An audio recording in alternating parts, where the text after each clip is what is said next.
Up next on Valley News Live at 10, how some people in the Valley are jumping the line to get the COVID-19 vaccine. Which school had to cancel in-person learning today because of side effects from the COVID vaccine? And how an ice path in Warroad, Minnesota is bringing that community together. Valley News Live at 10 starts right now. This is Valley News Live at 10. New at 10 tonight, people across the valley are waiting for their chance to get the COVID-19 vaccine, and a lucky few are getting bumped to the front of the line. As Valley News Team's Courtney Lockie found out, many clinics are scrambling to get rid of extra doses that would otherwise go to waste.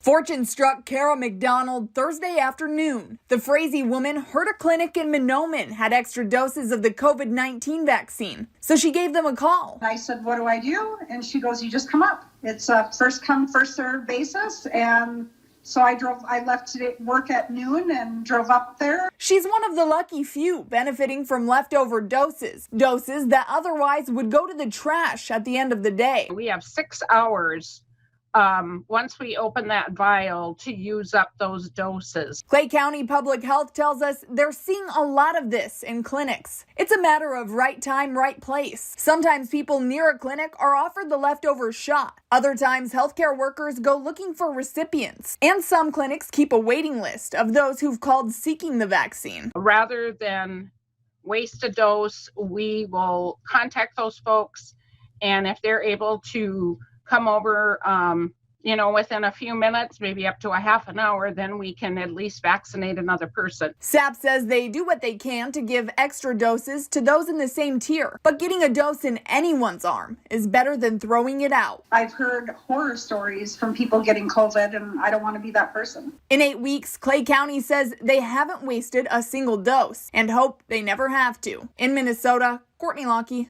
Valley News Live. Health officials in Cass County tell us it's rare to have extra doses because they have a list of names to call if it does happen. Continuing our COVID-19 vaccine coverage tonight, an FDA advisory panel unanimously recommends the Johnson & Johnson vaccine for emergency use authorization. It paves an important step for the vaccine to be released soon. If approved, it'll be the nation's third authorized coronavirus vaccine, but first one requiring a single shot. New data indicates both the Pfizer and Moderna COVID vaccines are as safe in the real world as they were in clinical trials. Reviewing the first 5,500 doses administered, there were 100,000 adverse reactions reported. Now, of those, only 6% were considered serious. The CDC is keeping its recommendation for people who receive the vaccine to stay on site and undergo observation for at least 15 minutes. Doctors are now recommending women schedule their mammograms before receiving the COVID vaccine. That's because the vaccine can stimulate an immune response that includes swollen lymph nodes, which can look like breast cancer. For women who have already had the vaccine, health experts recommend waiting 4 to 6 weeks before a mammogram. They say other vaccines, like the ones for the flu and HPV, can trigger the same kind of immune response. For the latest COVID vaccine information, here's some solid advice. Use our VNL vaccine tracker. Visit our website or open your phone camera and point it to the QR code on your screen, tapping the link that pops up. After several teachers called in sick this morning due to the side effects from their second COVID-19 vaccine, the Dilworth-Glendon-Felton School District was forced to turn to distance learning for the day. But the district says it was prepared for the sudden shift, something many other districts are ready to do, including Northern Cass, which is hoping to do their staff vaccinations on Fridays so they don't have to miss a class the next day. So there's going to be some anxiety about the side effects, and that way they can get vaccinated and they have to go home. They just go home and there's no worry about missing anything. We don't have to add another level of stress on top of what's already going to be a stressful moment. Fargo, West Fargo, and Grand Forks Public Schools all say they have plans to go to distance learning for a day or two if needed, but they doubt it will be necessary since all staff members won't be able to get vaccinated at once.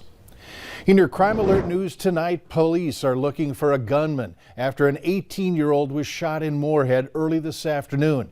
It happened in the 1900 block of 41st Avenue South. The 18-year-old was wounded in his lower abdomen, and police say that the person responsible took off. The victim is in the hospital tonight.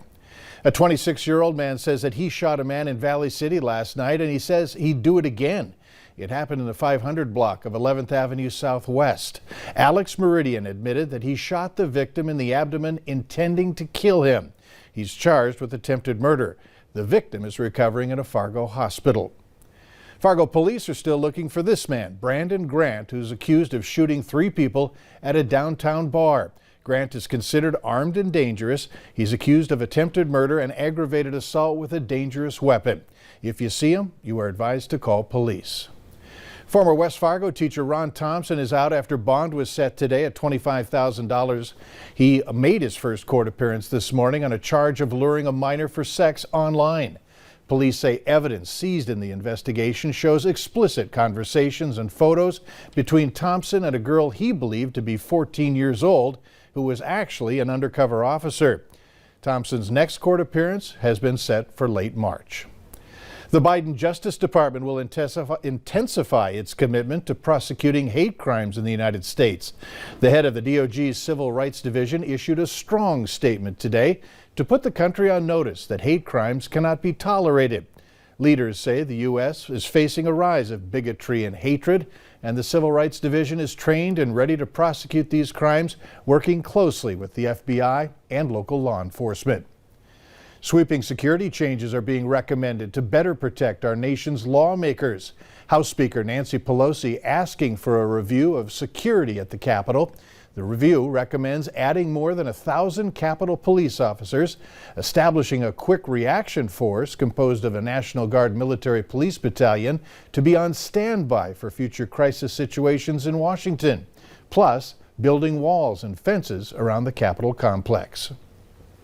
The U.S. House is poised to pass a massive coronavirus relief deal to the tune of nearly $2 trillion. But the $15 minimum wage was slashed out of Senate version of the bill in the last seconds. Caitlin Collin explains. In a matter of hours, the House of Representatives will vote on President Biden's $1.9 trillion coronavirus relief bill. As we work toward House passage, we take nothing for granted.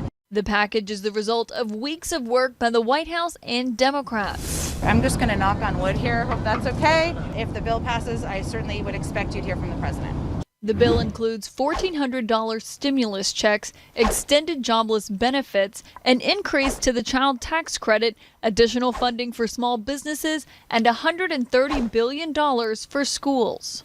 The bill also includes a $15 minimum wage, but Democrats' hopes of passing that were dashed when the Senate parliamentarian ruled it cannot be included, a move Biden predicted weeks ago. I put it in, but I don't think it's going to survive. Now progressive Democrats want to take the unlikely step of overruling the parliamentarian, and some, including Congresswoman Ilhan Omar, have even called for her to be fired. It is unacceptable, I believe, for us to, continue to come up with excuses on why we can't do the right thing on behalf of the American people. When the Republicans are in charge and they have the majority, they do everything that they can. Although raising the minimum wage was a major campaign promise, the White House said President Biden is, quote, disappointed but won't overrule it. Once the House approves the stimulus bill, it heads to the Senate where it must be modified to satisfy all 50 Democrats, because if one votes against it, the bill fails. Meanwhile, the FCC is approving a new internet subsidy program for families struggling during the pandemic. Eligible households can get a credit of up to $50 per month on their internet bills. In tribal areas, eligible households can get up to $75 per month. Sign-ups for the new benefits could begin within the next 60 days. A website to sign up is still in the works. Still ahead tonight on Valley News Live at 10. People in Warroad, Minnesota have created quite the winter attraction. We'll take you there in about 10 minutes. But first, today's temperatures will be taking a little break for the weekend, but don't worry, Hutch will be in to explain warmer days ahead next.